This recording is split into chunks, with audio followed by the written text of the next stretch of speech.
Bug often shows up in my, not often, occasionally shows up in the bathroom. I wonder if it's the exact same bug that I saw months ago, the first time I saw it in here. Maybe not. It's so pretty. But they look exactly just like this. When they show up, it's just like this. Yellow and black. I think the last time I saw it, it had a lighter shade of yellow. Now it's totally orange. Not yellow anymore, but still pretty. Like, fuck, man, you're so pretty. You're like a little miniature. You're so beautiful. I can see your big eyes.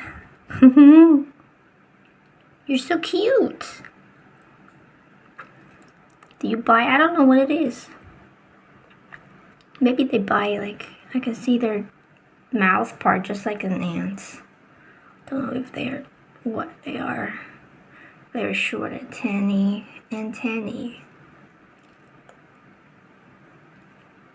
Very cute. Okay, don't stop me. I'm gonna poop now. It's Valentine's Day today. All by myself. Don't wanna be all by myself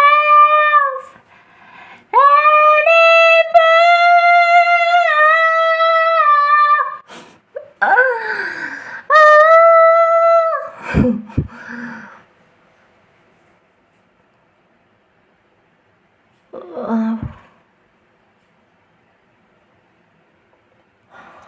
I have this little bug. Happy Valentine's Day. Little bug and spiders. Happy Valentine's Day. And that little gecko, I don't know if it's still around in here. I saw it. I think it's the exact same gecko that I saw about a month, maybe 2-3 weeks ago. 3 weeks ago, maybe. Yeah, 2 weeks, 3 weeks ago. And I saw it again like a few days ago. It's still the same size, like it barely grew, I think. Maybe it's not eating well in here, I don't know. But there are quite many spiders. Like, I don't know, like it's still alive, so I think they only need to eat like once a week. I don't know, reptiles. I don't understand them, the snakes. They eat like once a month. That'll be enough for them. Don't know about the geckos. Maybe they eat quite often because I see them around. I see them. Oh, in fact, these days I don't see them. Maybe because I don't stay up. I don't stay outside late anymore. Like I go home before dark. Yeah, these days I don't like to stay outside there when it's dark all by myself. Don't wanna be all by myself anymore.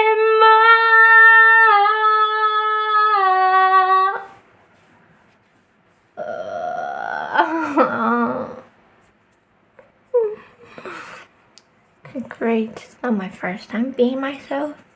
It's my being by myself. It's my let's see. How many days is that? How many days is 8 years?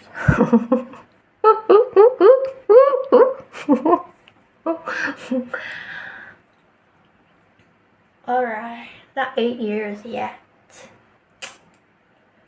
I should start to count.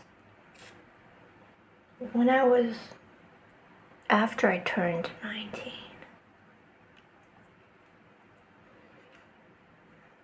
Because that's when I started to long for. Was that when I started?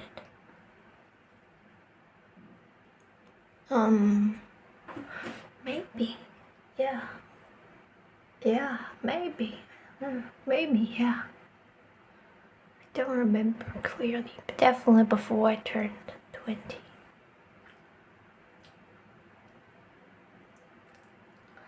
Universe, would you help me please today? I really need help today. I know you will help me. I know you were preparing to help me already yesterday because you knew. Today is special. Because I'm a holiday person. I love Christmas. Even though I've never celebrated it. It's not my culture, but I love it, and I love all the holidays. Right? Whenever it's a holiday, I would do things that is suggest this specific type of food. I would buy it and eat it around. I don't do it that strictly. Or maybe around the holiday, I would buy some of that food. Definitely. Unless it's a political holiday, I don't give a damn. If it's a traditional holiday, I love it. Because it's always food. Right? It's always food, some food and celebration. All by myself. Don't wanna be all by myself.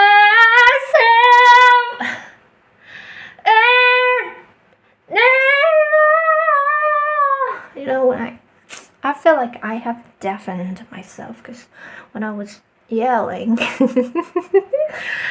I hear noises in my ears. It's not part of my voice. It's like a noise. It's like how to describe it. Like when you blow into a microphone, that noise. I heard it in my ears when I was yelling just now.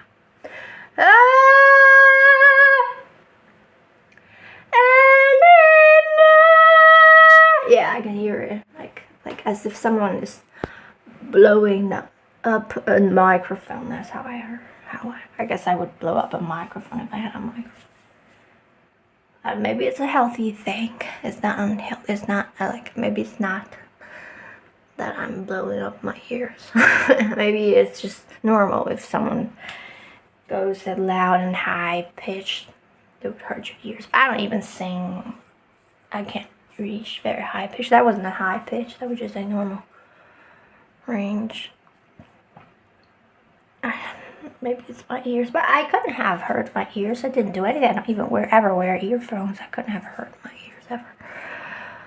I sing loudly, and all those professional singers, they do sing very, very much more loudly, don't they? And they have a microphone, and they have all those speakers around them. They should be deaf. If by me singing and get me deaf, they should be deaf themselves.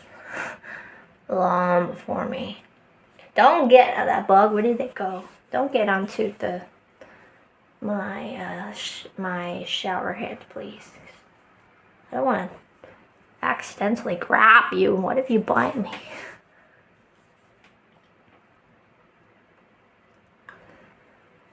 Universe, help me.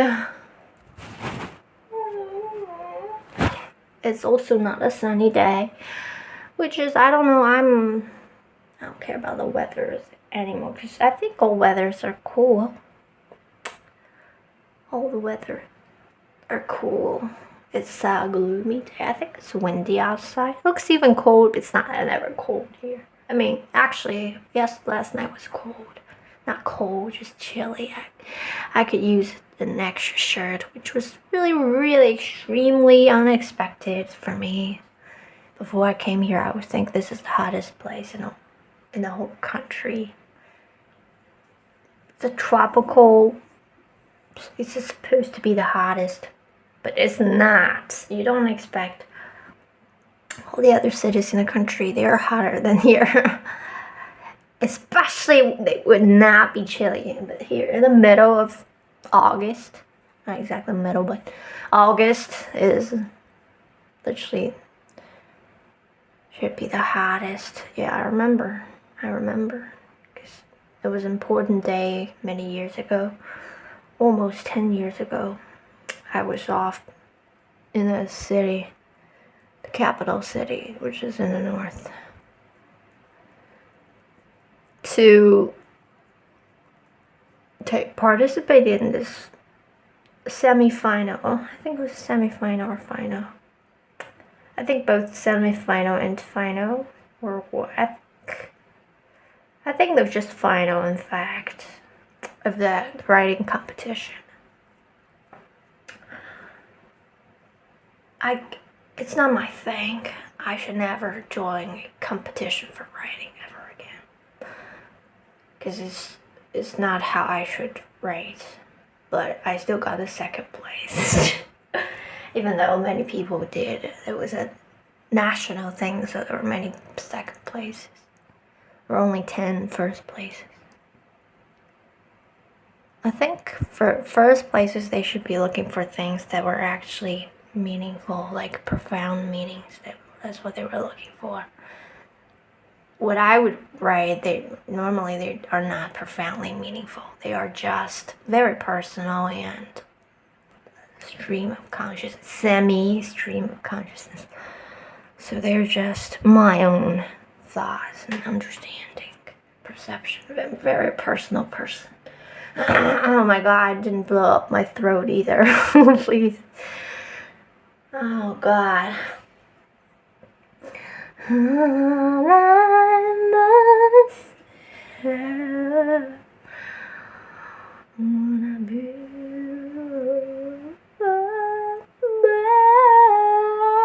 myself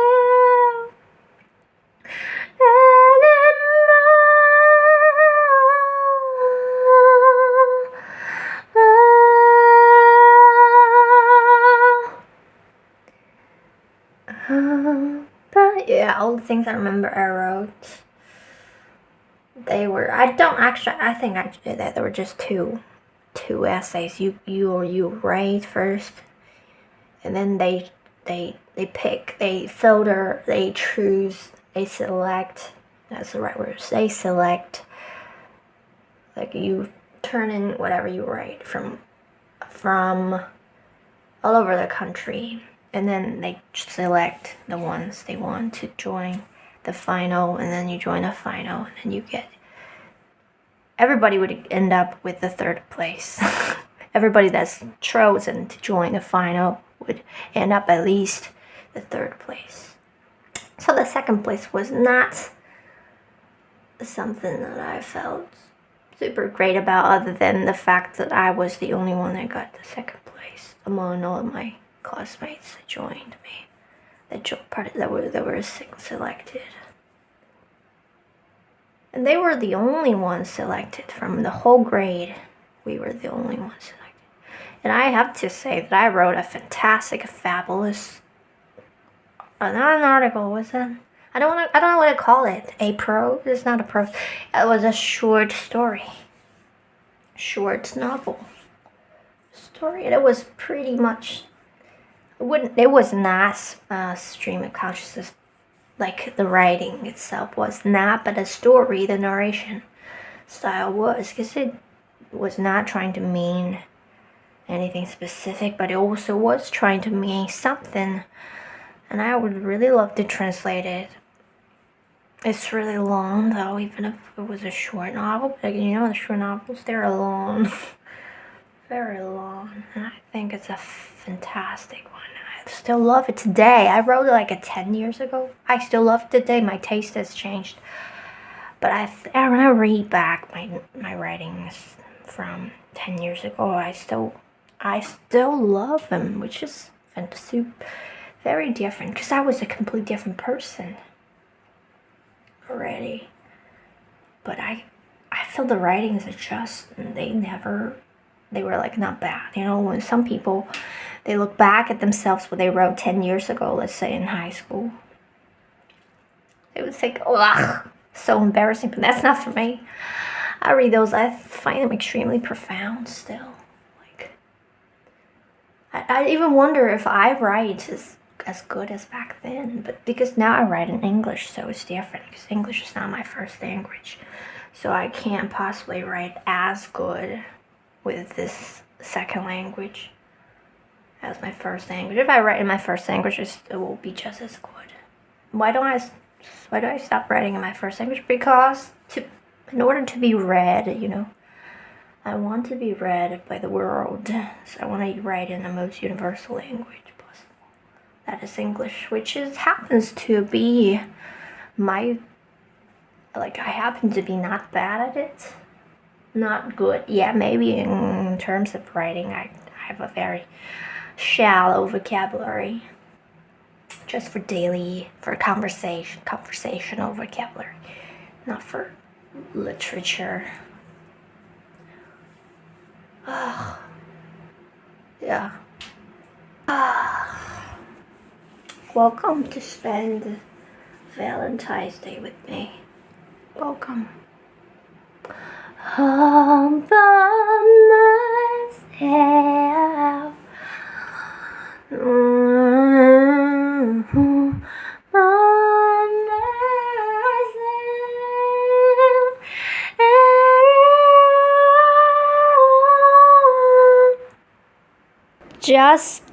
Just out of nowhere, I found the word bite, an incredibly cute word. Because I was thinking about me talking to the bug to not go onto my shower head in case that it would bite me when I grab onto it accidentally. I just think it's so cute, this word. Oh, the dog bit me today. I got bitten by a dog. Please don't bite me. Don't bite me. It's so cute. Because what the animals, they do, they just bite you. And, that's not what we do. So it's just so cute. Like, only children do that, right? Children would bite. And only, the cutest things in the world, they bite. That's just so cute. Like, I wouldn't bite you. Normal people, they don't bite. Only the cute ones bite. Like the youngsters. I just realized I never know how to pronounce this word. Youngsters. What's the right the right spelling? Youngester? Oh, who's this? Little jumping spider over here? No, that was nothing. Which is my short-sightedness. Let's show you the day. It's like this. Alright. Great, actually, it just matches sort of with my mood. In fact, I find a gloomy day romantic as well. I hope it gets a little more gloomy than this. I don't know, maybe I don't want it. Maybe it's perfect because this way I can go out any time of the day. It won't be too hot, scorching. When it's sunny, it's scorching. You're like a piece of meat walking in the oven. There's nowhere for you to walk without being cooked.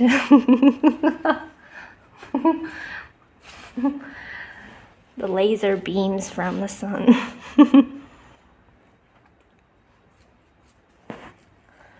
But it's gloomy, which means I can walk outside right now. I don't even need to bring an umbrella or sunscreen. I'm getting really hungry now.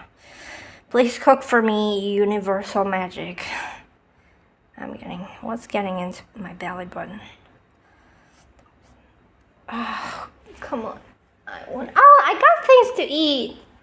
I got a dessert. I don't want to brush my teeth. Can I skip it today? I never skip it. Just today, I don't want to do anything. I was planning to wash my sheets. When I woke up, I really didn't want to do it. But I will brush my teeth because I'm really used to brush my teeth, and it only takes 2 minutes. Anyways, I hope 2 minutes I think I'll brush longer than 2 minutes. And you will listen to me brushing my teeth. Maybe you can't hear me from here. No, you can't.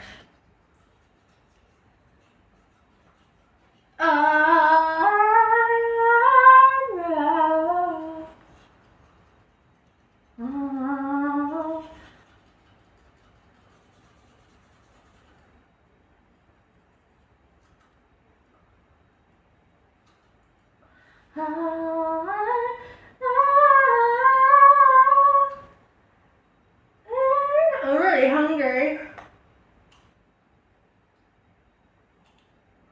I love myself. I am in love with me. I am certainly in love with me. It's such a gloomy day. It's bringing me down. I'm feeling down as I'm talking. Looking outside the window. Help me, universe. Bring me up if that's what you want me to be today.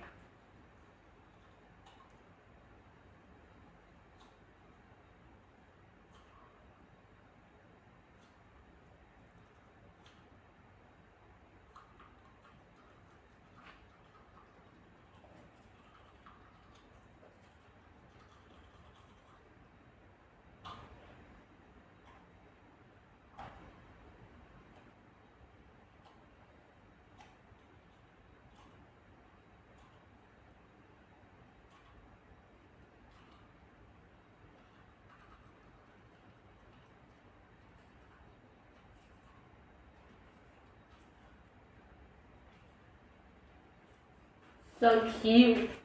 Bite. Bite. It's so cute. Don't bite me. Ah! The bug just bit me. Ah!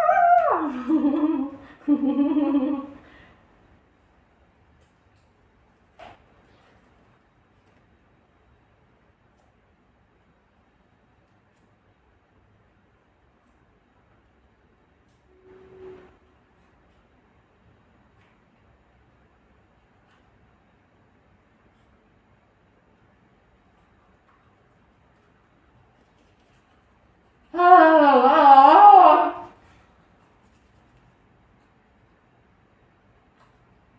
I love myself.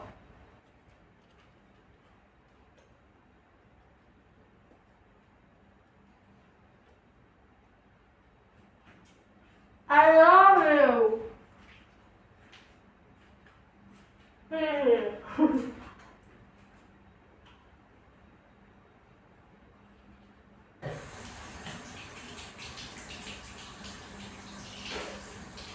I love myself.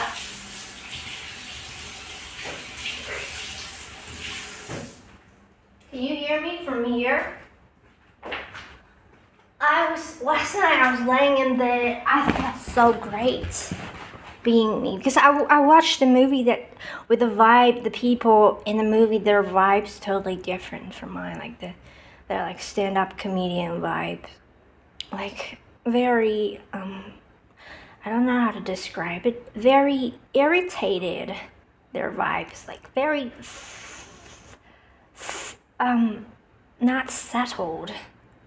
They're always sort of stirred. Like I don't know how to describe it. It's just I don't feel just not my vibe at all. But I watched the movie, finished watching the movie anyway because that's something I do. When I watch a movie, I just gotta watch it till the end, especially if I think it's bad because I want it to end well. You know, it did end well, in fact.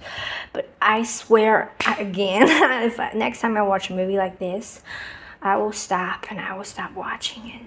I realized that it was like that, but this is my first time watching a movie like this. In fact, I have never watched a movie that made me feel that way. That made me feel like I don't vibrate. I don't resonate with any of the people in there. And after I watched the movie, and then after I calmed down, like, not that I was excited. After I recovered, what's the word I use? After I rested in me again, I felt my own vibe again, and I felt this tranquil profundity in me, and this poetic philosophicalness and whatever abstract vagueness in me. I love it. I felt like I want to jump into myself. I felt like I want to dive into the ocean of me. And then I realized I'm always in me. I am always me. I can never leave. And that was just so great. I felt like I said, I can't get enough of me, which is great 'cause I will never not be me. And I've been me, at least as far as I remember, for a couple of decades. And I still have not got enough of me, so I think that is so great. I love me and I love this tranquility, even though I am emotional, but that sentimentality does not leave this tranquility of it, even when I was the most. I think even when I'm angry, when I'm angry, it's different. But anger, again, is like once a person told me, anger is just sadness.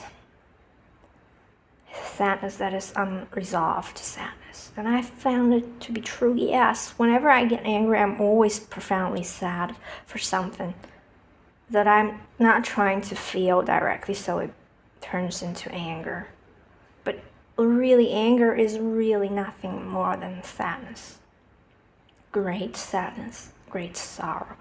But maybe not sorrow, because I feel like sorrow is like a mellow type of sadness. I know it's more profound than sadness, it's greater than sadness, but it's just not as tangible as sadness. When you say sadness, it's a very tangible word.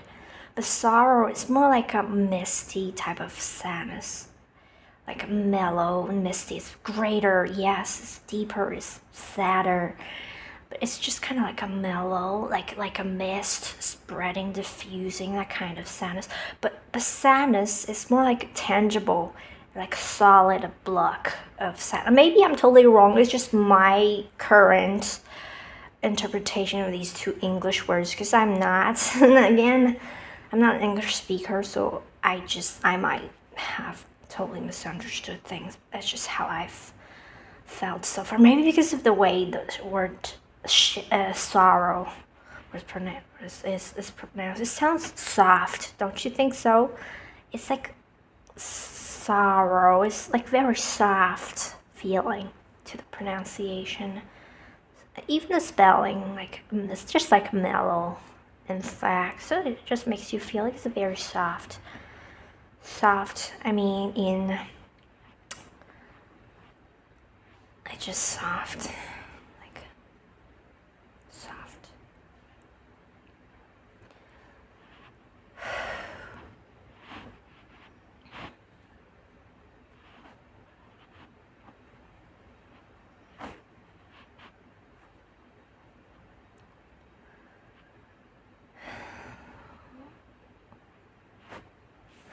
It's such a gloomy day, man. I woke up and it feels like 6 p.m., but it's not. It's just the beginning of the day. It feels like the end of it already. Universe, are you trying to bring me down? Or what is it? Is it synchronicity that I would feel down today, and so it's gonna be a down day and the weather outside? Let me tell you about the synchronicity I had. It was a small one, but it was quite different. Normally I get numbers. But the day before yesterday, I was standing in front of a big tree. I was just admiring it. You know, I was standing on my favorite spot on this place, on this island. And it sounds like I'm a wild person living alone on the island. No, it's a civilized life. I'm not alone. I have electricity, remember? I have the internet. And this place I really loved. I've only been there twice, including the day before yesterday. In this big tree. I was looking at it, I was thinking about it. I was suddenly started admiring how tall it was.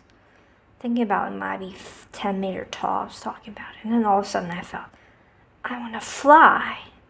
And I said out loud. Not loud, but I said out loud.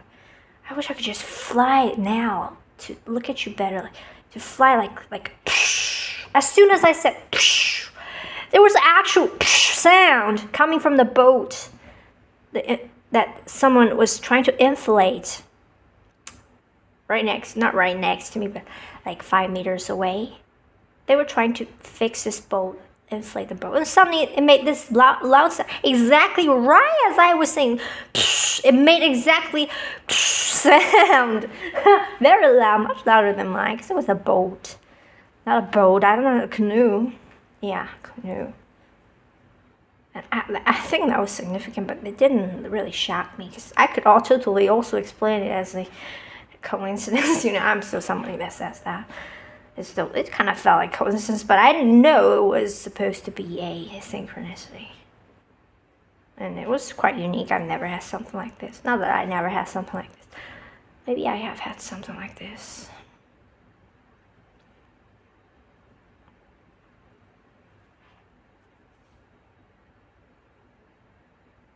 Yeah, I have had quite many things like this, in fact.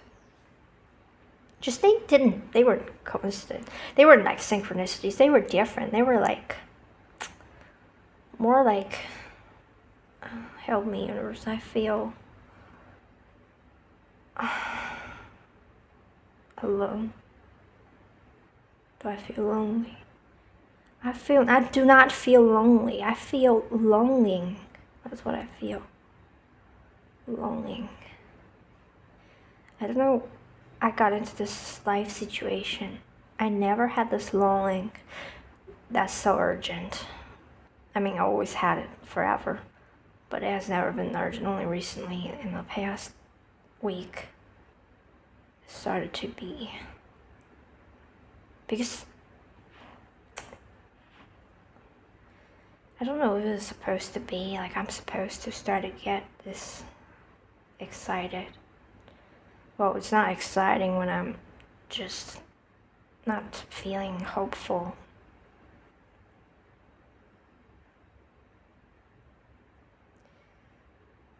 But yeah, I always feel some excitement because longing is like. Also, today just started, right? Don't know what's gonna happen next. I can't say, but I don't know if I should be hopeful because I don't want to be hopeful and be disappointed. That's why I feel safer to be pessimistic. I guess it's the same for everyone, they don't want to be disappointed. So they just give up hoping. I never give up hoping though. Help me, universe. Was I supposed to spend this day alone? It's not my first time, not my second time, not my third time, not my fourth time, not my fifth time, not my sixth time, not my seventh time. I've always spent all the Valentine's Day alone. Well, even that day within high school, I did have someone that we were in love, but we weren't talking to each other. That Valentine's Day, we just still didn't spend together. I was alone, not alone, but surrounded by my classmates. They were there, and I was sitting alone though. And it was Valentine's Day, and nothing happened. Well, nothing could happen. Because nobody knew that we were talking. We didn't want anyone to know. It was dangerous for them to know if we were talking, because you don't want to get gossips. Not at all. I didn't want that. They didn't want it either, I think. I'm gonna eat this thing that I have. It's chocolate flavored. I'm not a chocolate person, most of the time. Like, I'm not a pizza person, but when I was in Italy, every 2 months I would order a pizza. I'm someone like that, very open-minded. I would try everything. Even if I hate a pineapple, I would still try grilled pineapple because I heard that it's different. Like, I am so open-minded with food. Alright? Like that extremely stinky type of food. It literally smelled just like toilet. Oh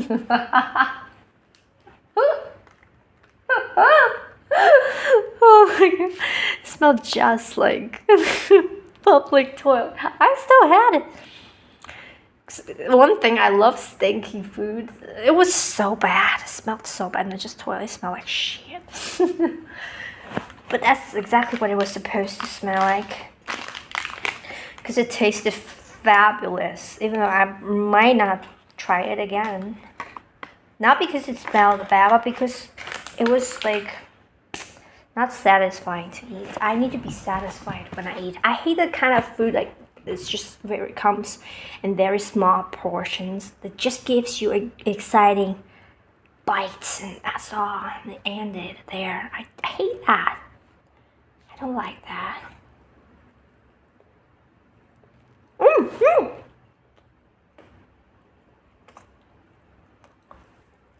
The inside of this dessert was streaming down, but I caught it.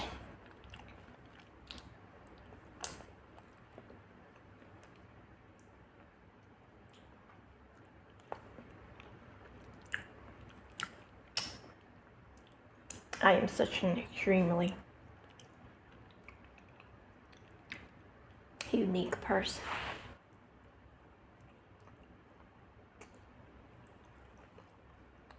At least I never met someone like me. If I had ever met someone like me, we would be best friends. Not someone like me, but someone that's like me, you know? You know what I mean? I don't want someone that's just like me, you know? I don't think I want a tween. I want someone that vibrates with me, resonates with me. That's very different. That's different, a different person, but still like can understand me, you know, poetically, philosophically, spiritually. Oh, it'll be so great, you know, because I've never had it.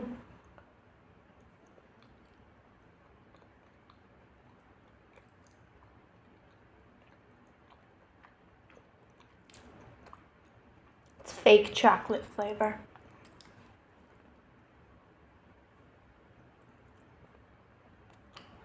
I guess I have a very, very, very extremely small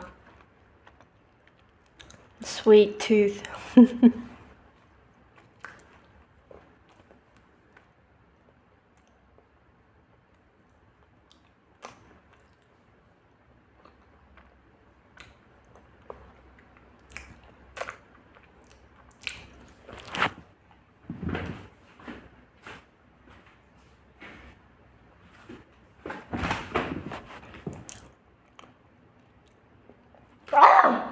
Water.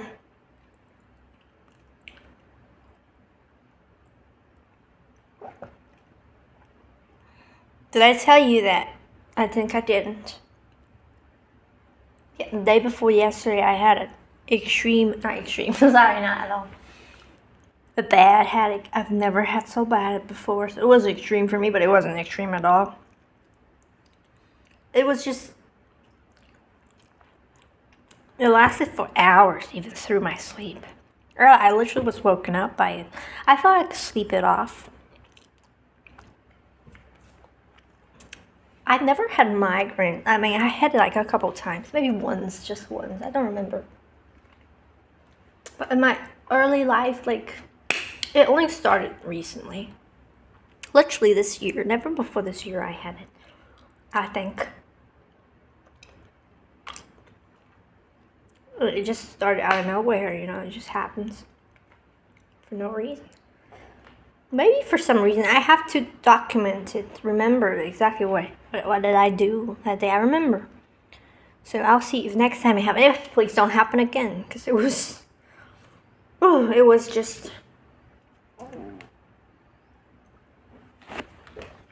bad. Especially it makes you feel nauseous. I wanted to puke, but you really didn't. You couldn't puke. You just wanted to puke. That's the worst feeling.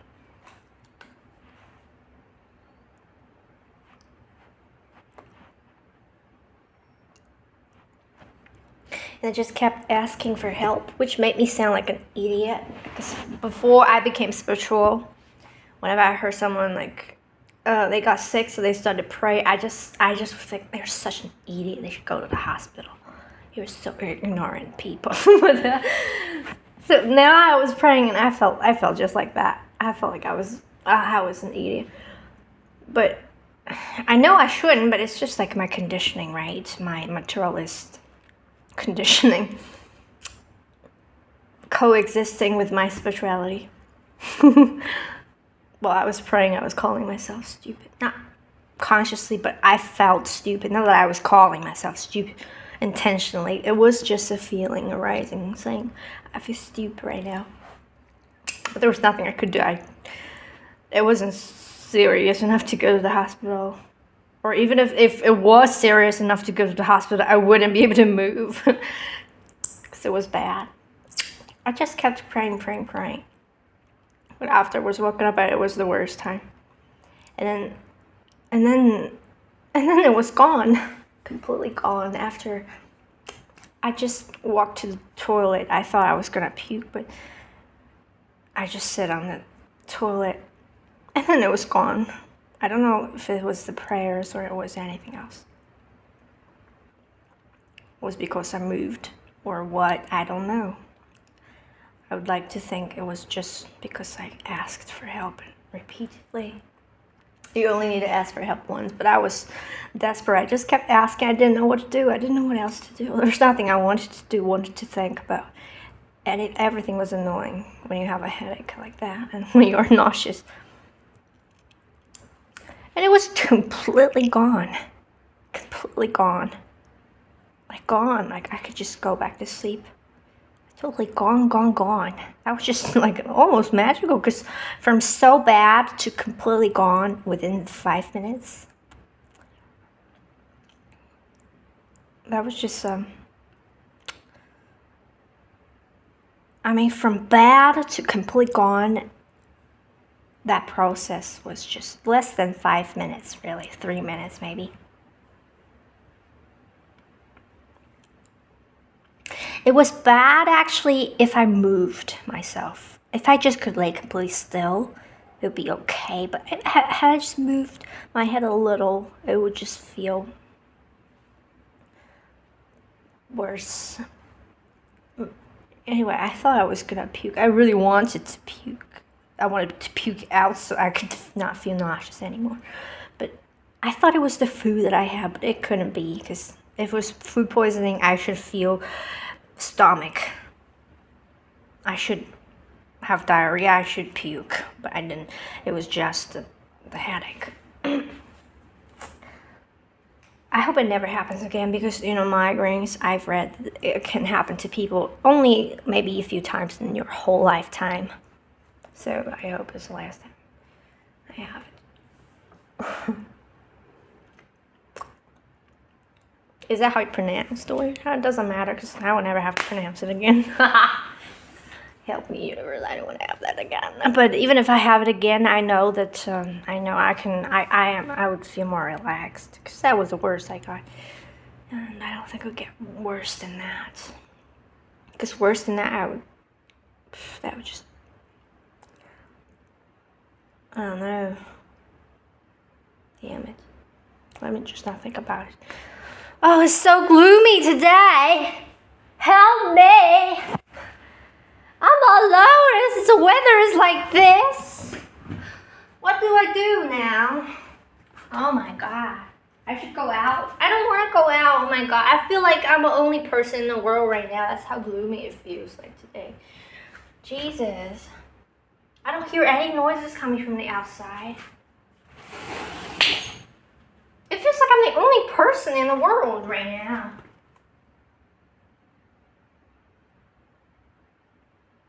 It's that quiet. Jeez. But it's a holiday today. It's supposed to be somehow, like last night I heard fireworks. Right?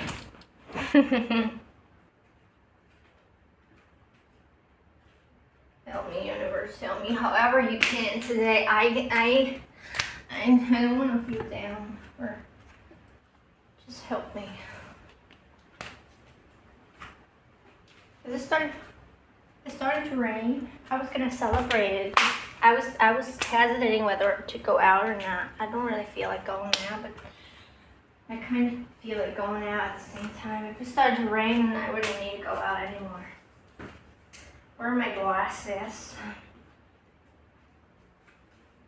Where are you? You bitch, come out!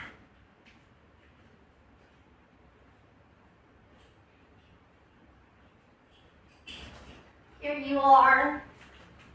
precious baby. Just kidding. I just grab my glasses to see if it's raining outside. It's not, but it seems like it. Oh, actually, it got more gloomy. I got my wish coming true. It got more gloomy. In fact, it is raining. Or is not? Because I see water on my glass outside, but I don't see rains outside.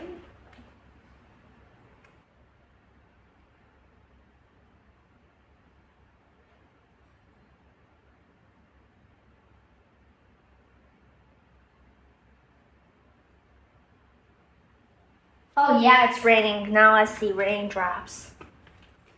Up by myself. Maybe I should change the song. Huh? All by myself. Not anymore. All by myself. No more. Thank you for the rain. I hate to hesitate. I hate to be in a dilemma to go out or not, to be or not to be.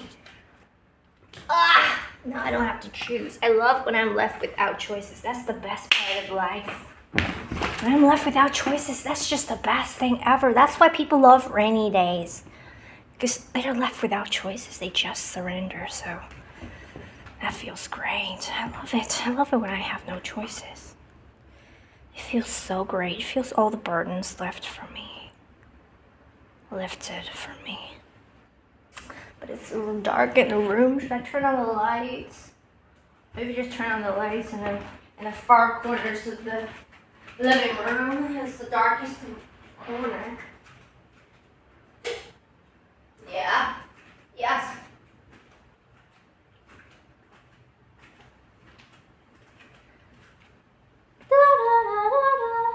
Maybe I can read you a poem that I wrote when I was, let me find a notebook of mine. I wrote many extreme things that would upset me today. I mean, disturb me. I think it was experimental. I wanted to see what it was like to write like that. Where is the notebook? That's my most precious thing that I have. I can lose everything else. I never can lose this one. Oh my god. Oh, I have two. Actually, I have multiple notebooks. I was writing. I was a writer. I wrote whenever I. And today too, I do. Just let's look at all the notebooks I've filled. They're all filled. And these are just the smaller ones, and I have two big ones completely filled. They're heavy. And I have another one. These are not yet. Another one that's half filled. Oh my god, let's just go through the old stuff together. This card is my friend back then.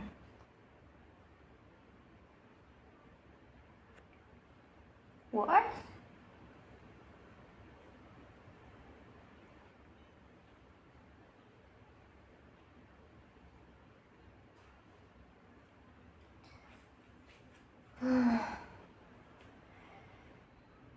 Steve.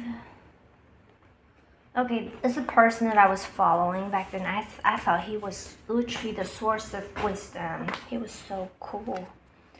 I was so like inspired by his blog.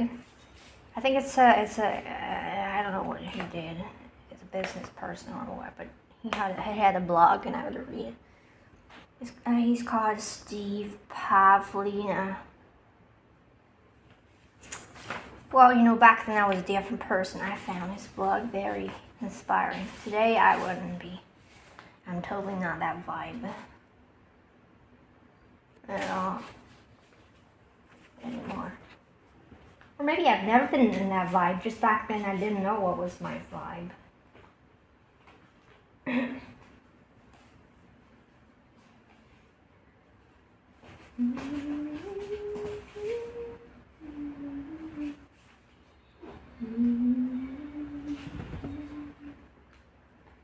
And I could see I was planning to study French.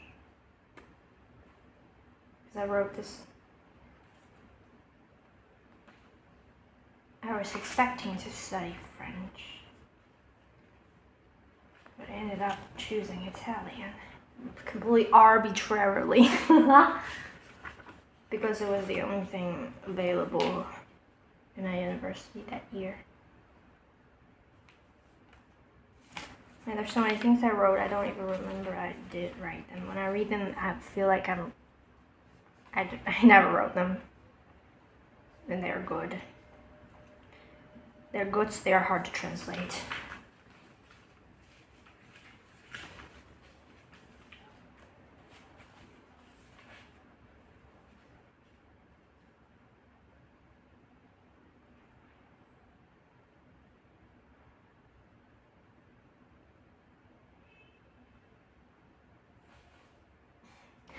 I even wrote a novel, a short novel about me and biology. And I just named a character, gave a character a name that sounds like the word biology, so that we had a story, like a love story.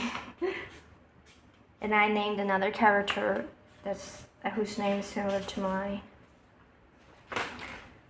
And then it's a romantic story because I was choosing to study, what is it called? Like history and geography and, not nature sciences. I was choosing the other branch. So I had to separate from biology, which I really liked before a certain point. I really love to learn which organs in an animal do what. It was so fun. I don't know why. It was just so fun, Even though it was terrible, but it was fun to study. Okay, I don't know the English names, but this small intestine in a bunny does this for the bunny, and then the larger intestine does that. I completely forgot. And then the bigger teeth in their mouth in the back do this, and then the front teeth do that, this and that, And this organ, like their kidney, their this and that, and then you have this. It's terrible, like an opened rabbit picture. Not a picture, but like a cartoon, not like a real picture in the textbook. And then showing you the organs and the functions, and then you gotta memorize all of that to study. How about let's just translate live. Like this one seems easy.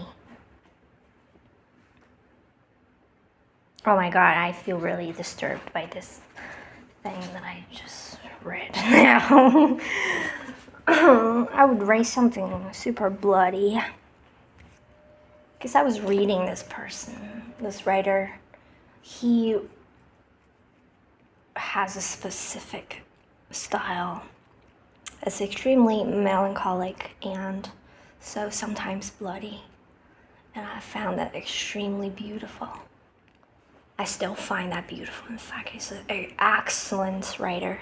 He's just like me, extremely personal. All of his novels, his writings, they're all personal. They're never about some social problems or some political bullshit. All personal stuff, like romance or just profound personal feelings. Even though you look at his life, maybe if it looks like there's nothing going on, but very profound emotional experiences. And of course, I think I still like would like his writing. But again, now they're too down for me. I don't like to read things that bring me down. And I don't like his person. It's kind of shallow somehow in a way. But even though we have a lot in common, but I guess our world value is different. He likes many shallow things, which is quite poetic about him as well. I mean, he's just more melancholic than me, because I think the main reason is he's not spiritual. Otherwise, I might have been just like him right now. Let me translate this specific article. Not article, I don't know what to call it, a prose. I don't know if I'm able to do that. To do this.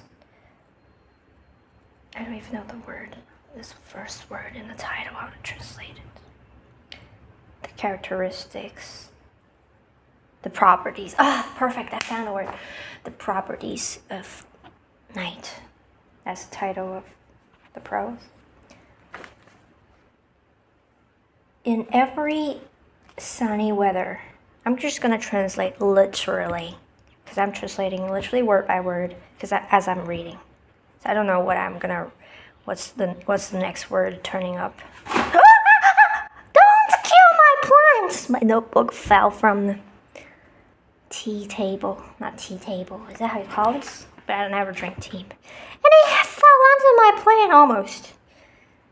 Oh my god, please don't kill my dear plants. They're the only friends I have in my room with me. Especially today. Actually, I feel suddenly it got brighter, because I can read better now. In every sunny weather, the moments afternoon, the sun gradually retreated its radiance. Sky then would be no longer exaggeratedly bright, so that everyone could see its visage clearly. And it never. So after each paragraph, I will pause to let you know there's a new paragraph. I paused longer.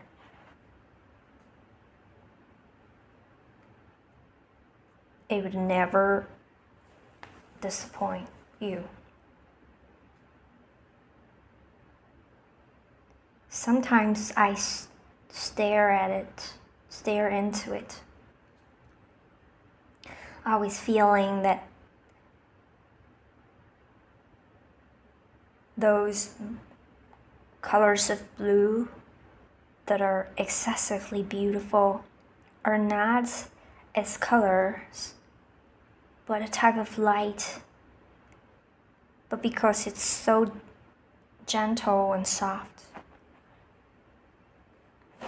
so no one has discovered it.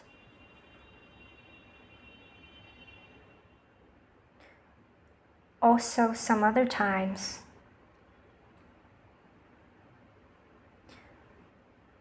from the back of a couple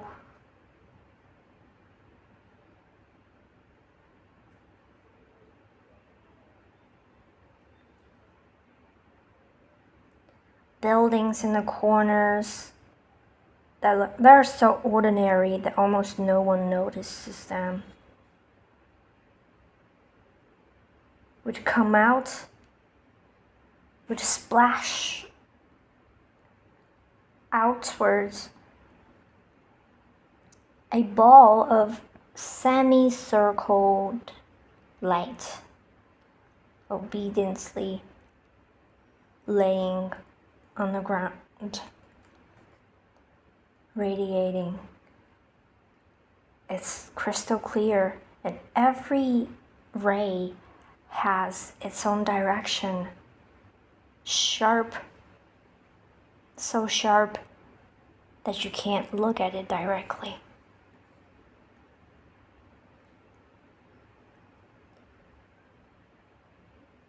But nobody notices. Yet, I always find it bizarre because they are not rays from the sun. They're not so arrogant nor shallow, but they only show up in the afternoon. So let's call them the afternoon rays.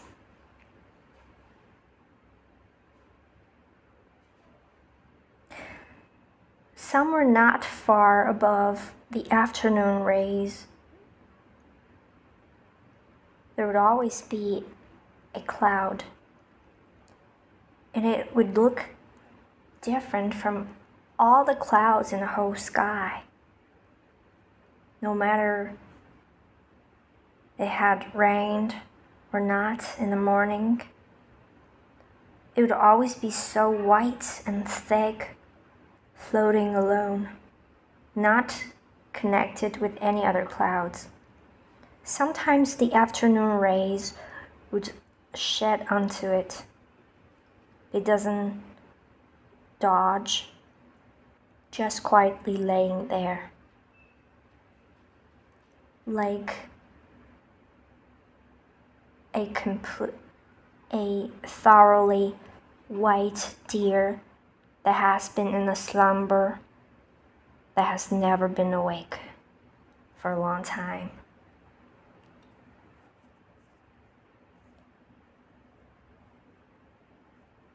It's the god of daytime.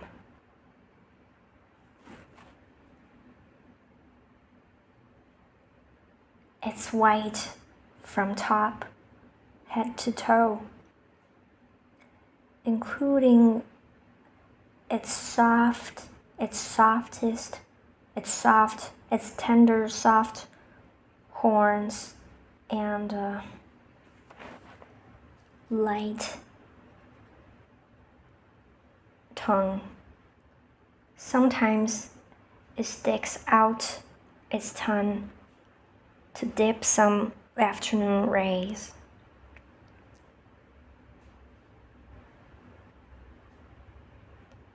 Actually, its pupils are black, like the most innocent children's,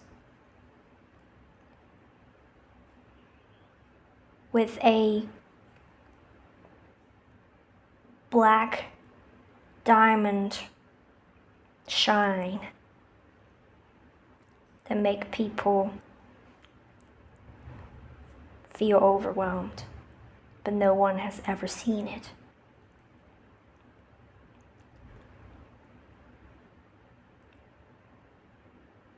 But this time, it's not because nobody has noticed, but because as soon as it opens its eyes, the black radiance, the black rays will diffuse immediately and make all the sunlight extinguish.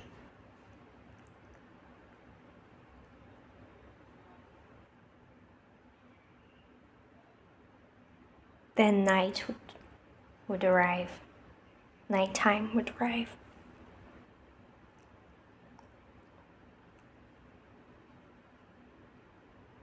The stars that you see are the patterns on its back when it's quiet.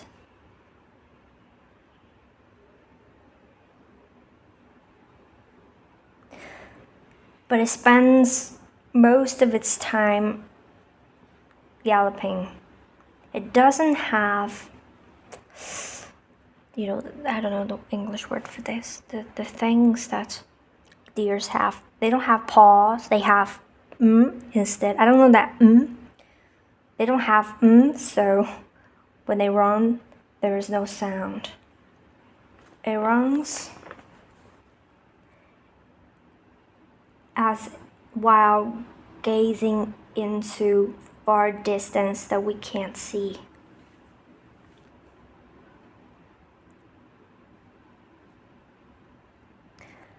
it actually doesn't want to run, especially in winter. It wants to be just like a deer on the ground from the land, spending the coldest season in dreams.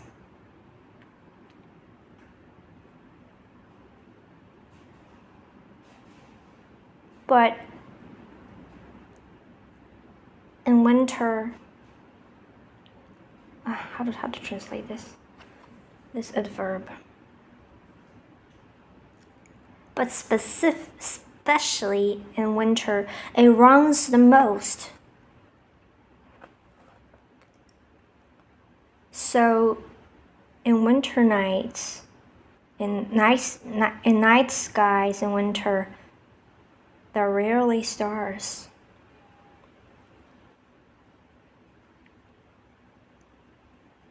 If it doesn't run, it will have to surrender to darkness. It will disappear. If it disappears, there wouldn't be daytime anymore.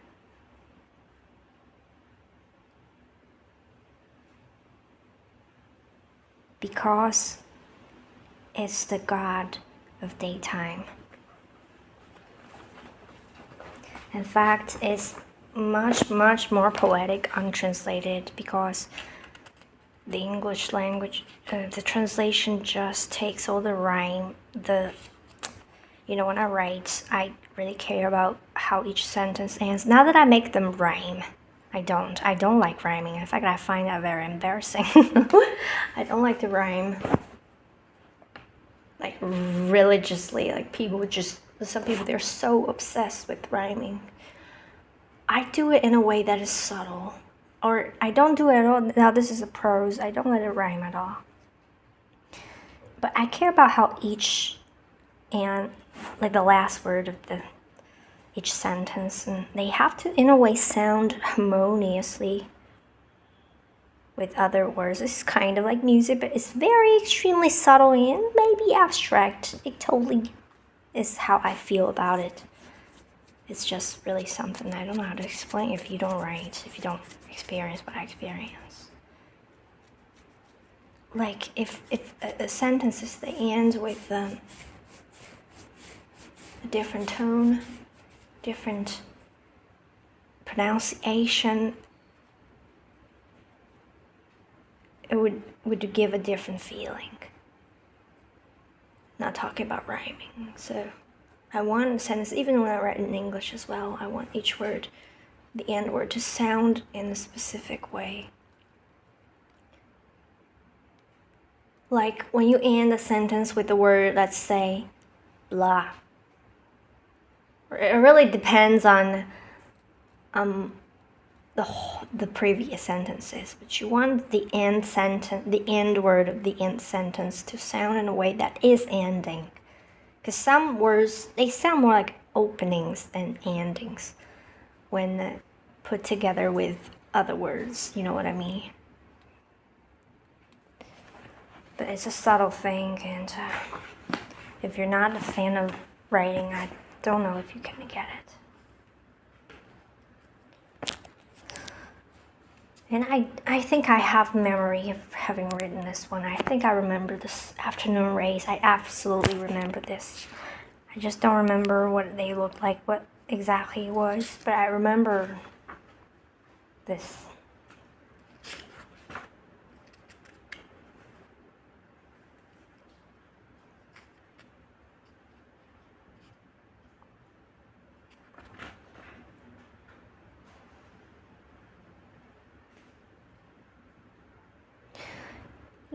Influenced by this writer that I was talking about, this author that I really liked. My writing's pretty melancholic as well.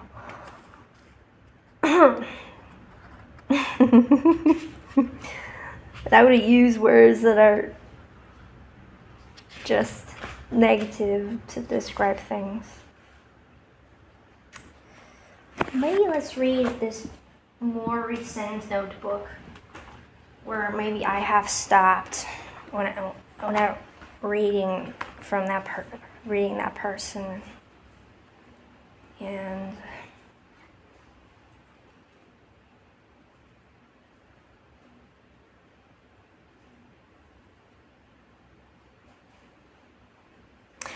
here's a poem by Tagore. I don't know how to pronounce his name. It's a Nobel Prize winner, isn't he? As an Indian poet, extremely popular. You should know him. Thou hast given me thy love, filling the world with thy gifts. They are showered upon me when I do not know them, for my heart is asleep and dark is the night. Yet, though lost in the cavern of my dreams, I have been thrilled with fitful gladness. And I know that in return for the treasure of thy great world, thou wilt receive from me one little flower of lover in the morning when my heart awakes. The title is A Crossing. I love him. You have given me your love, filling the world with your gifts. They are showered upon me when I do not know them, for my heart is asleep and dark is the night. Yet, though lost in the cavern of my dreams, I have been thrilled with fitful gladness. And I know that in return for the treasure of your great world, you will receive from me one little flower of lover in the morning when my heart awakes. I think it's just a perfect poem. I feel like I resonate with him 100%, even if he looks completely different than my own style. It's raining really heavily. Not heavily, but pretty heavily. Now it's misty outside. I'll show you. I resonate with Tagore. He, if you look at him, you would think he's someone that's totally different from me because he has like a little big beard and he's dressed in that specific way. It's like I think Indian traditional dress. But oh my God, his poem, they're so subtle, they're so light, they're so gentle, so tender, and so beautiful, so sensitive, so bright and colorful, and I'm just like that. I resonate completely with that. I should probably get another one of his poetry collection. And those books, I don't know how many I got, maybe just 2 or 1. I got a book of his poetry collection. It was so beautiful, it looked so elegant, it was so beautiful. Oh my God, it was so beautiful. Colorful with flowers. In fact, I can still get one.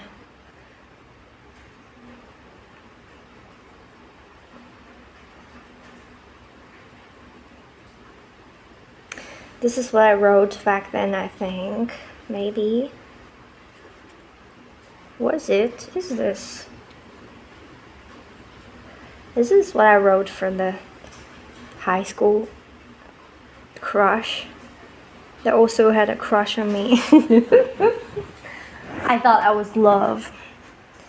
I wrote, I think in some senses, I don't know if that's the right way to translate this, I love you very much. But when I write this down, I don't feel peace. Tears are about to come out of my eyes. I don't believe it. But you will, and you will openly, you would be frank, open, and joyful, I think. With a heart peaceful like horse field, maybe. That's how this word is not translatable. Solid, bright, and eternal. Love has created such miracle. What miracle in your heart I think I wouldn't understand.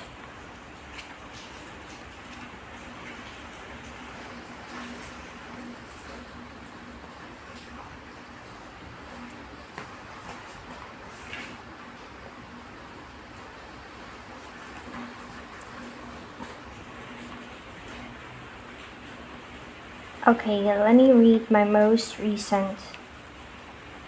Not like from this. Oh, I wrote something that is in English. Let's see if it's actually great. The secret. My English was much worse than today, so I might have written many mistakes. But I'm just gonna read all the, including every. Like, I'm not gonna correct anything. The secret that can't be told. That is when I am chasing after butter that could fly. I don't know if I want to read it anymore.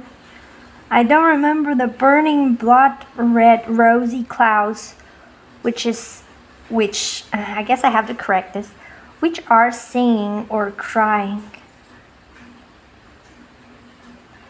No, I can't because this is actually a rhyming poem. I cannot correct any words, otherwise they won't rhyme anymore. This is when I'm chasing after butter that could fly. I don't remember the burning blood red rosy clouds, which is singing or cry. A little girl comes around and asks me, Daddy, why? I hum, I can't tell you. My baby got. I can't read this anymore. No. My English wasn't this terrible. I was the top student. I couldn't have written something like this. No. No, forget about it. In fact, I think I don't know if I did it for fun because I see a lot of corrections and editing. Maybe I was just trying to make it, I don't know, I'm just not gonna read it anymore. I'm too embarrassed. Oh God, please. I will read one from those small books. The small notebooks. I kind of wish that my soulmate would be like fluent in my language, so I could just hand them my notebooks. They would be able to read without me translating anything. I would love that. But at the same time, I don't want them to speak my language, because then, I don't know,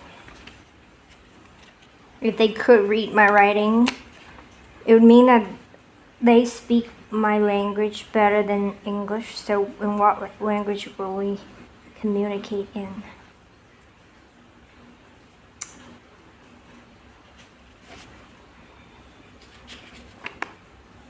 Maybe I will not. I'm tired.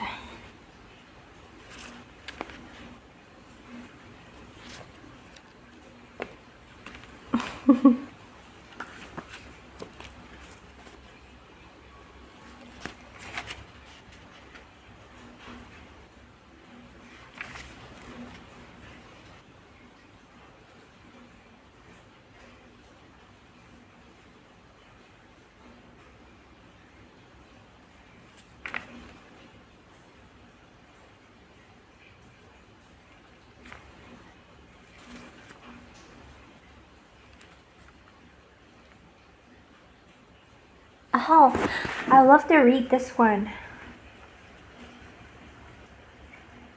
But a small notebook is so... Poe is always after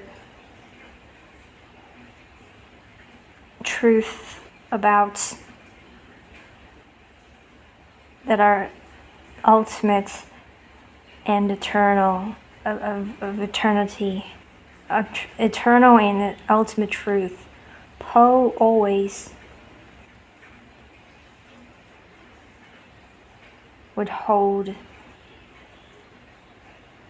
a peace that was persistent or eternal, or if only my English was better. No excessive emotions.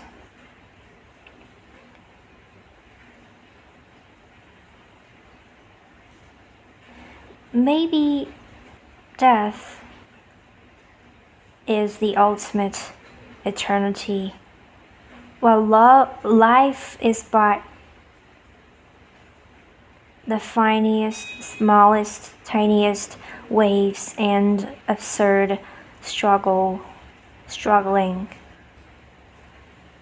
in this eternity.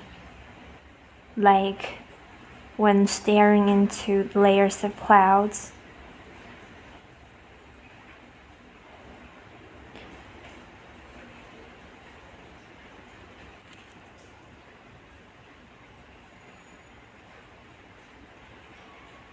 That feeling of as if being sustained in space between spaces makes Paul feel subtly suffocated.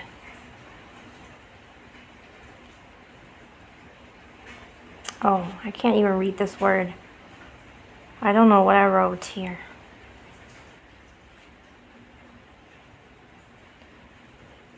I love writing extremely complicated sentences, both in English and in my language.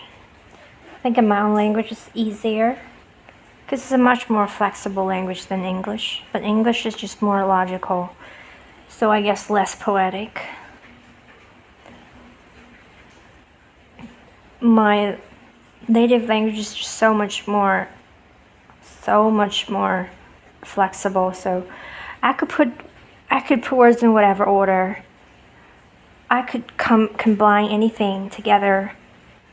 I can make a sentence sound completely not grammatical, but they would still make sense, would still not seem wrong. But if I do that with English, you wouldn't be able to understand. It would just be seen as a erroneous sentence, right? And my native language grammar is really not as important as in English.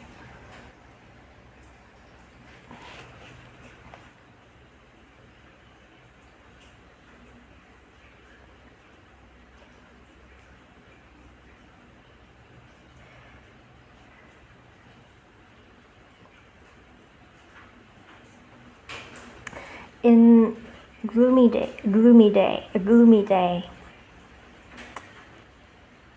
I don't even know how to translate. Alright, I will stop. It's getting tiring. Maybe I don't know what love is, but if you're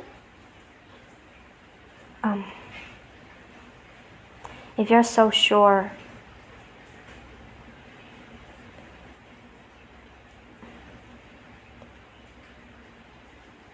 don't know if one day I would write you or say to you these words personally. Now my brows and eyes are softened. You need to know that one of the luckiest things in my life is when love becomes a verb. And this word, between this word and me, there seems to be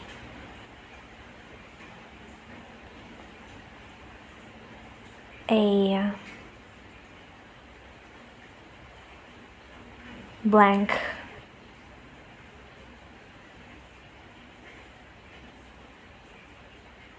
Words can't get through. But almost like magic, my world lit up, my night sky, my staring night sky. Thank you. When I stand in front of spinning void alone, bewildered, thank you for standing behind me, willing to embrace me at any moment. Thank you. When loneliness showers down upon me, you shelter me with an umbrella. Thank you.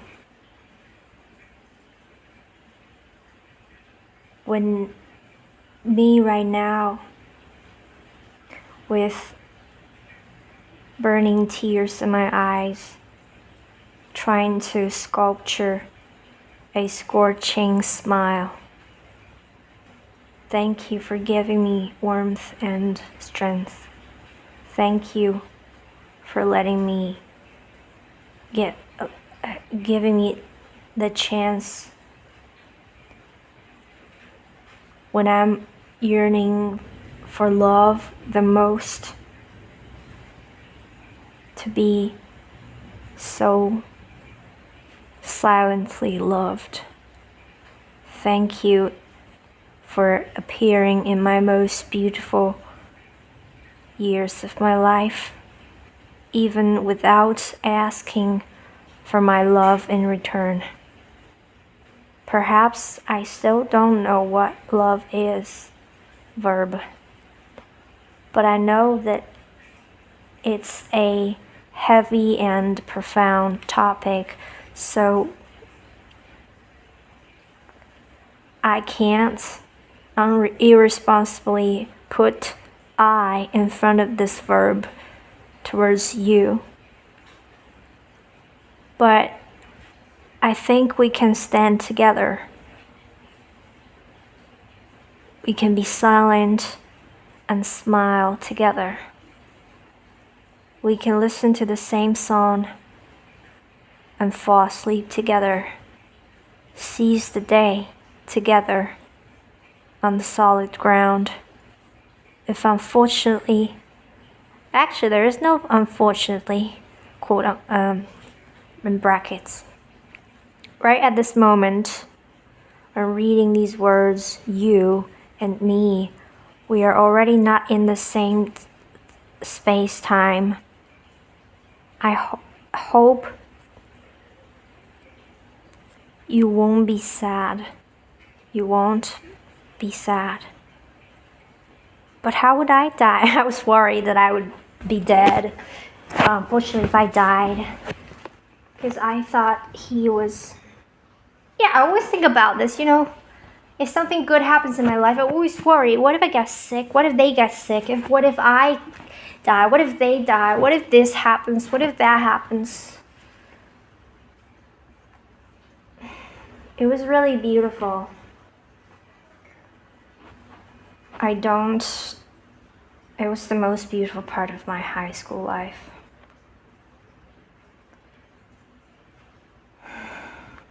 Even though I thought it was love. I believed it was love. I didn't know. I thought they loved me, but it was really just some crush type of thing. But it was very, very beautiful.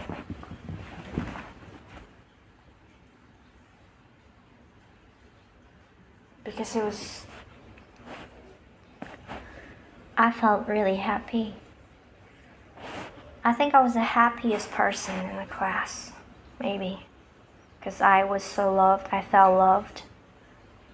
And nobody knew. Not even today, they don't know.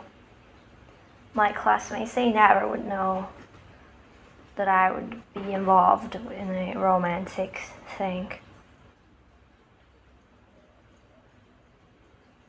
Because I looked like someone that was not into these. I looked like a philosopher to them. And a top student that had no time for bad students things. Only bad students would get involved in romantic flings, but not one of the good students, so they never would think. Especially this person, he was not in my class. I was in a class next door, and but it was so beautiful. Every time we met each other, like accidentally, like I would be with my friends, he would be with his friends on the way towards or from the dining hall. I would see him, and I think we both would feel lifted when we saw each other, even though we never spoke a word. On his birthday, which was the start of it all, I already fell for him before that. I gave him a gift, which was a letter together with something I wrote. That was entirely a stream of consciousness prose. It was in English. I guess it was terrible grammar as well. But it was really great. I loved it. In fact, now I still remember what I wrote. Not completely, but I remember certain things. And then together with the letter, just a general letter, maybe saying some nice things, wishes, wish him well, blah, blah, blah.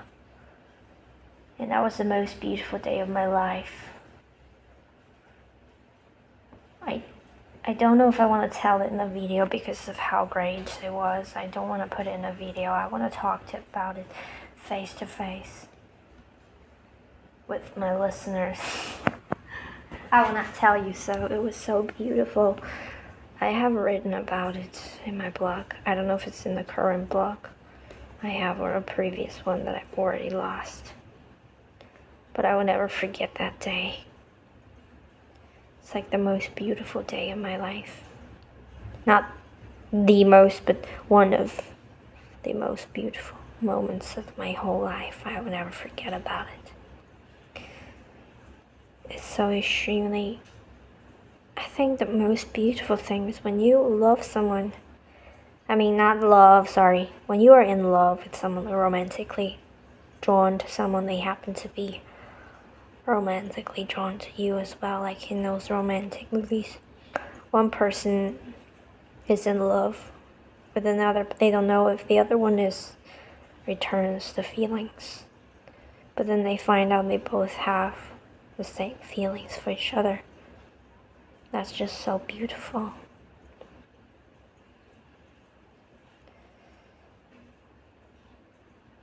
And that was the day I knew, like,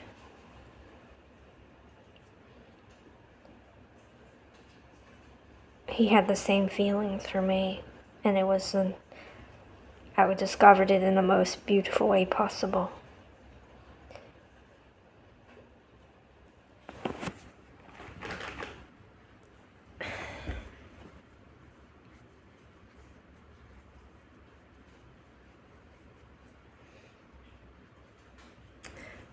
I was so into him that I would be sitting in my seats right in the classroom, and he would be passing by the door, and in my peripheral vision, like I would be focusing on my whatever I was writing or doing, homework, whatever, but I would be able to spot him by the way he walked.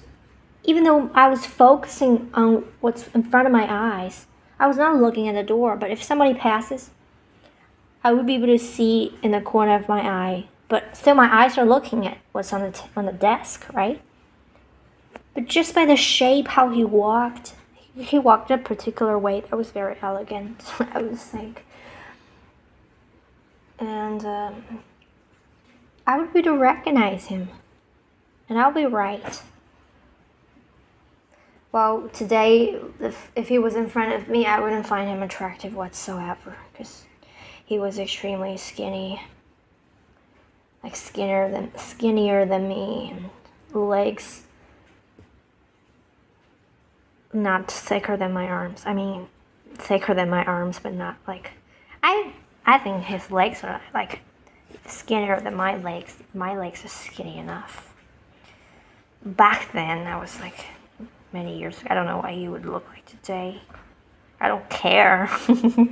I'm over him. I just missed what there was. I know today now that he's totally not. Even if today he knelt in front of me and begged me, I would not feel anything.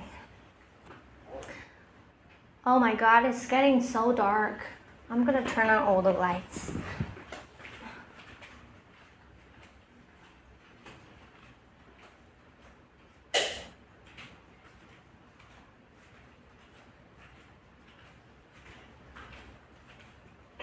I just realized he's a completely different type of person, and that is a dull type of person. Like, that wouldn't understand my complex mind. Because he's more of a sensory type of person. I only learned about it later on, because I wasn't familiar with MBTI. But he told me his result. I didn't know what it meant back then. I knew my result already, and it has never changed, you know? Never ever changed. The first time I did a test, it was not even from MBTI. It's a website. It's a different set of questions, and I got the same result that I would get today. I think I've always been an INFP, even when I was a kid. I loved writing when I was a kid, but I wouldn't write a lot. But when I look back, I think I've not changed, like ever. I look at myself when I was in elementary school, I still can recognize me there. As someone that is kind of really assertive, like opinionated, not a sheep type of person, you know. With a strong core, unshakable.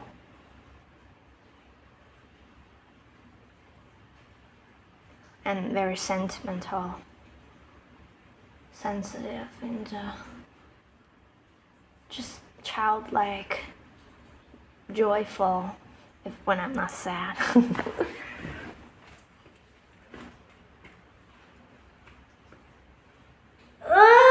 it's so good to be me. I was just stretching. I can't believe that I am my favorite type of personality. I can't believe it. But I am, maybe because I don't feel worthy.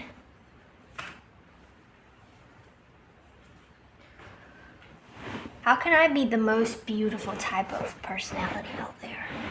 Like, even if I wasn't an INFP, I would love them. When I read the descriptions, you know, idealist, poetic, philosopher, I mean, I resonate with every single word. Even if I wasn't a INFP, I would love them, admire them. I would think they're the best. But then I realized I am one of them. I think, how can I be? Like this unworthiness says, I can't be. It's so good, so I can't be that. But help me, universe. I don't want to feel like, is this like an imposter syndrome? I don't deserve to be what I am. I can't not be what I am. And maybe what I'm saying exactly what my personality would say. My type of people, they would. But then I am different type of INFP. I just discovered only very recently that I look for the ultimate truth, the ultimate reality, which is not exactly what INFPs are after. They're more after possibilities, openness, which I am also after, obviously, but I'm also after the ultimate, the deepest, the one, the universal, which is not an INFP thing. It's more than an INFJ thing, but I'm not an INFJ at all. Because I don't resonate with anything like they care about other people more than they care about their inner peace. They care about the peace among between them and others than the peace within themselves. But I'm the other way. I care about my inner peace, my inner harmony more than outer harmony. So if there's a situation where I don't like someone, I walk away. But if it's an INFJ, if they don't like someone, they stay because they don't want to break the peace, right? Like if this I don't know exactly. I wouldn't like walk away directly like that, but I would just not like the person. I would not fake it that I like them, but I might fake it in a way that doesn't show that I don't like them. But I will not fake it in a way that I like them, but maybe like I hate to fake things. Oh God.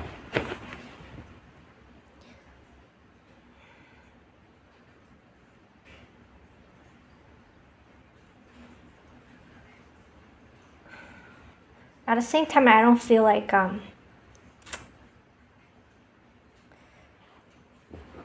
feel I'm a very sharp person. Like in a way, I'm saying it metaphorically, like sharp, like a sword. I like to say that very often, but I'm not a softie. I'm very, very, very strong-minded, very opinionated. And I find myself telling people what to do all the time, which I don't enjoy, but I just find myself doing that.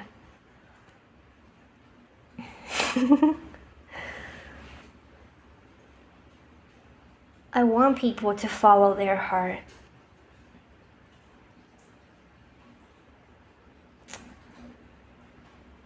I feel like I have the most clarity, oftentimes. Maybe because I'm after the ultimate things, so. And I got them. I did. Wow.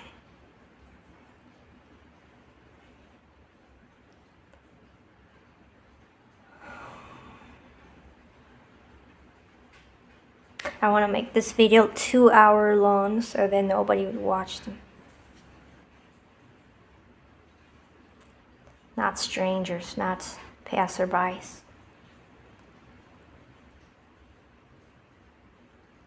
So I'm gonna take a break and I'm not gonna pause recording.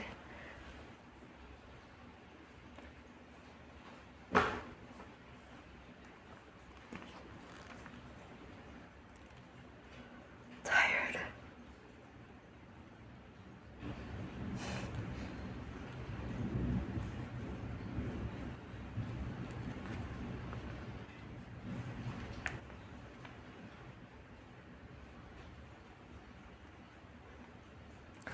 Poe always writes poems.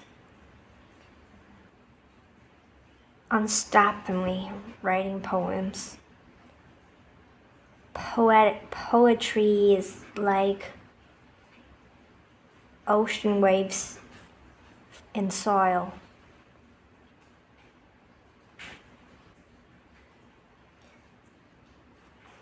Constantly seeing soft, ethereal islands floating by, seeing veins in between fingers flapping in the wind, sometimes sniffing sunflower scents rushing towards the face, winds up and ocean waves surging up from the air, winds passing through, rubbing Poe, standing alone in between the waves, watching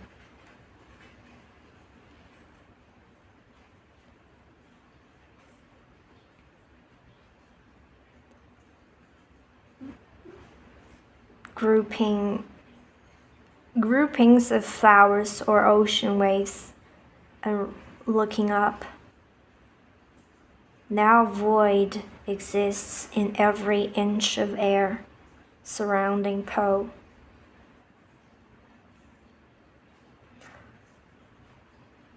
Poe doesn't know what to do, but is never panicking.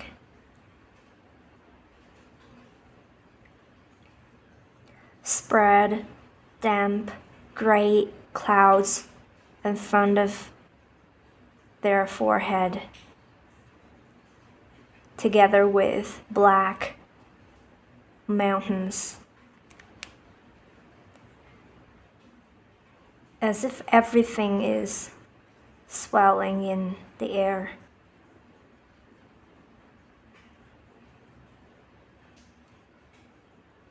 And spreading like water shadows.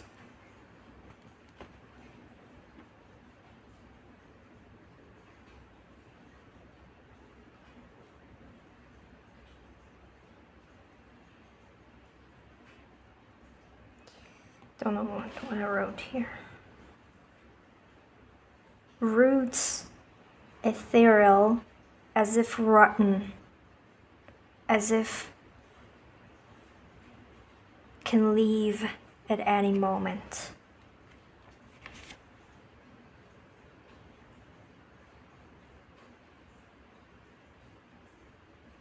Why do I feel resentment now towards myself back then? Maybe I feel they're pretentious, writing things that are pretentious, not. But I wrote them not for anyone. Even not for me, I never would read them. I never show them to anyone. Ever.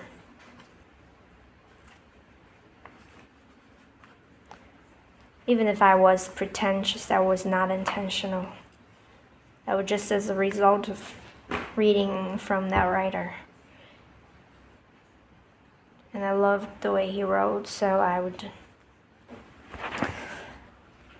mimic his way of writing, wording.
And I have to say, I still write in the exact same way, just without the happiness and depression, maybe. One thing I realized, not true, I was gonna say, when I write out my depression, I don't get less depressed, but that's not true. But I do feel very sad, and I write about it. Write a poem, and I will feel much less. I would feel like my sadness has transferred from me onto the paper, or now onto the screen, because I don't write with a pen anymore, because I put it in my blog, so I write directly on my phone. And also, it's much easier to edit, to translate. Sometimes I gotta translate. Now ask ChatGPT for help, because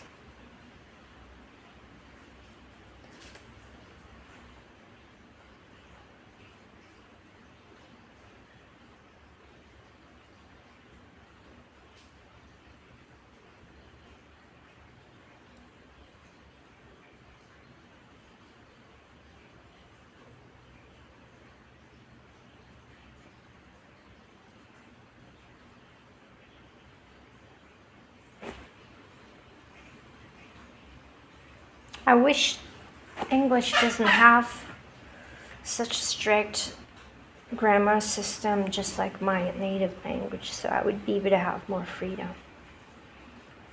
when writing that. Like, I would be able to have more. But I'm okay, it's fine.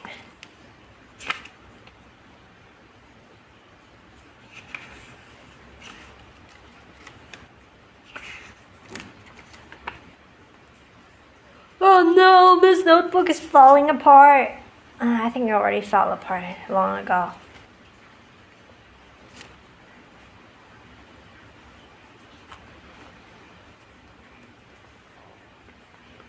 Da-da-da-da.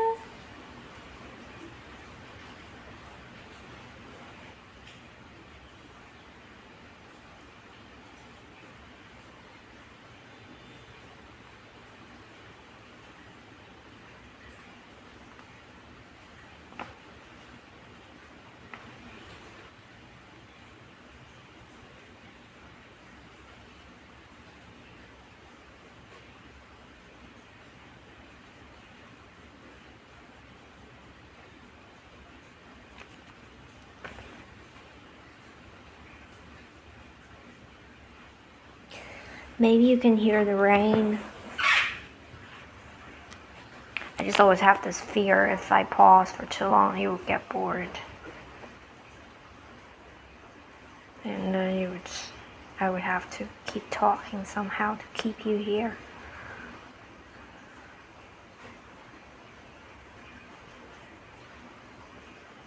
Who would you be? Or would you be anyone at all?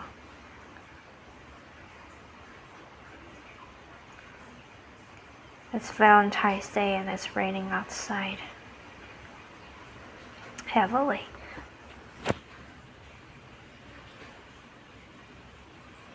Which I'm grateful for now that I don't have a choice but staying at home. Maybe waiting for a miracle. Or maybe quitting. Waiting at all together.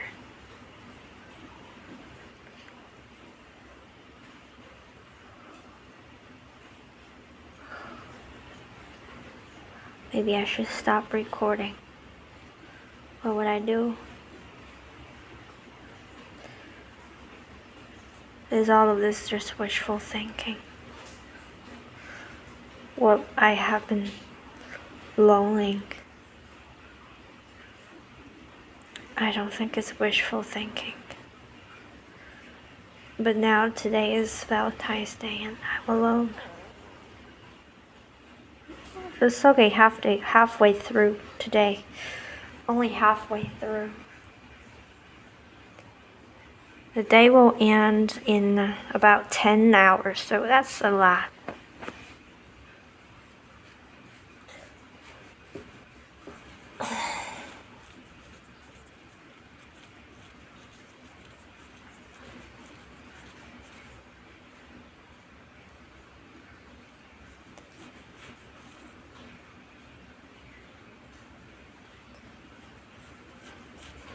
I wrote a letter yesterday.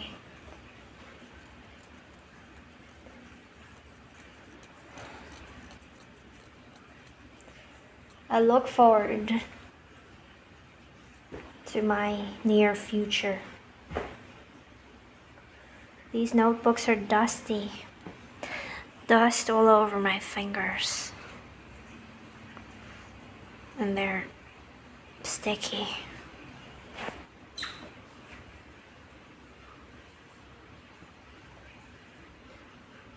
One thing I've known is all my dreams came true. Not all of them, but if I have a dream, they come true. No matter big or small. Just like I wish for today to be more gloomy, and it did. I wish to understand truth and love, and it happened.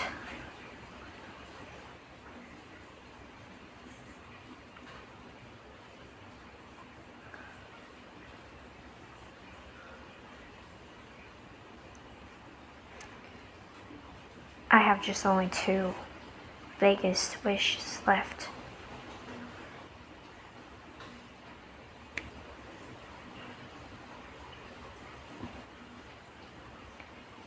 ask the universe again, or my team. Is there a more poetic way of saying this? The heart of existence, or my spirit friends. I don't like to use the word spirit. My friends, let's say, they are my friends. I just can't perceive them with my five senses. But with my sixth, seventh sense, I would be able to perceive you, and I ask you for help. I know you're helping. I know you might be even grinning at me because you can see what's gonna come up in my life that I can't see because I'm short-sighted. I can only see right now and my past. That's all I can see. And you're just smiling quietly, looking at me, holding back. I believe it.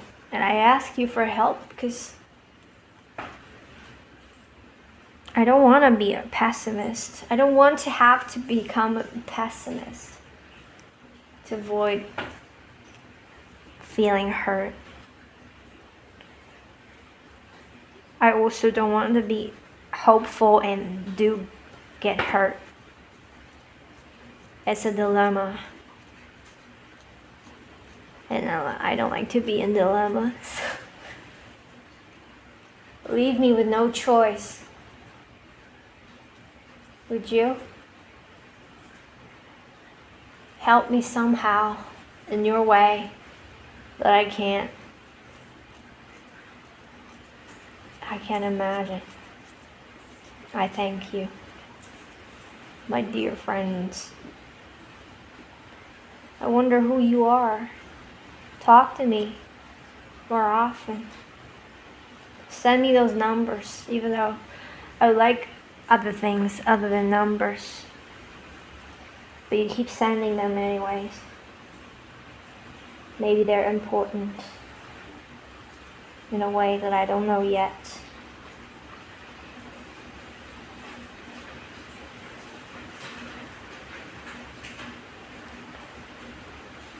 What should I do for the rest of the day? I will stop recording now. I am tired.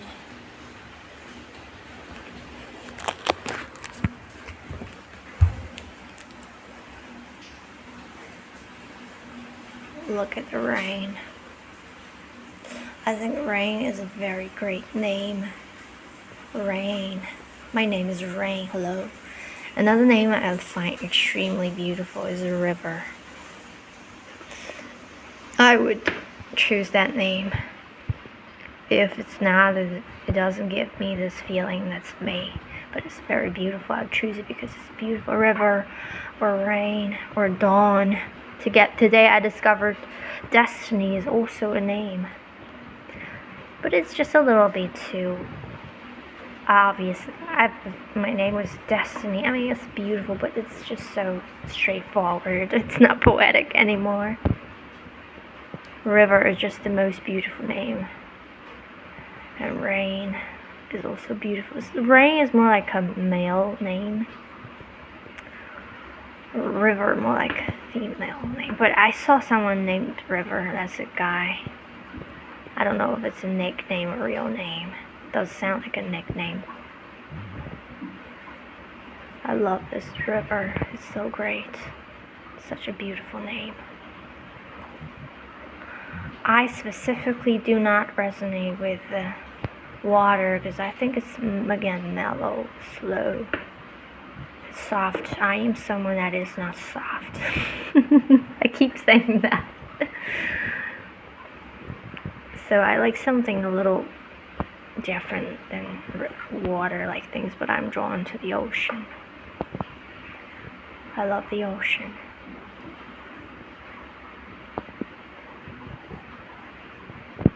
You're looking at the ocean right now. It's not a river in your eyes. It looks like a river because it's narrow over there, because of the island's shape. But it's the sea. Vaguely.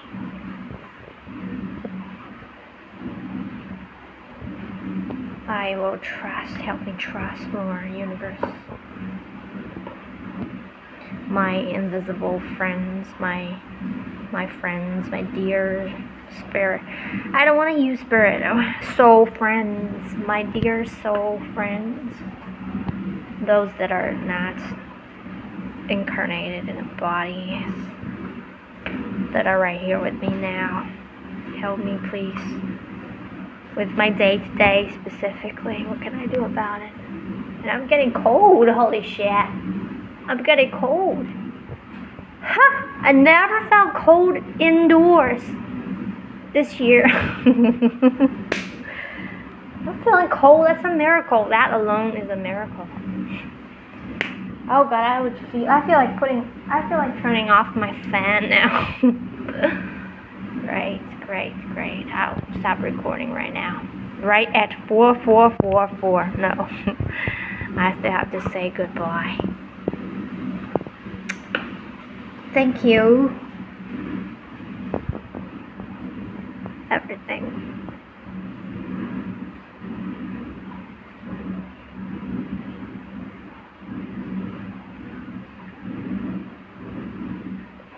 Thank me to thank my future, which I don't have no idea about. I don't know if I should thank my past yet. Maybe when my future unfolds, I will be able to understand my past better.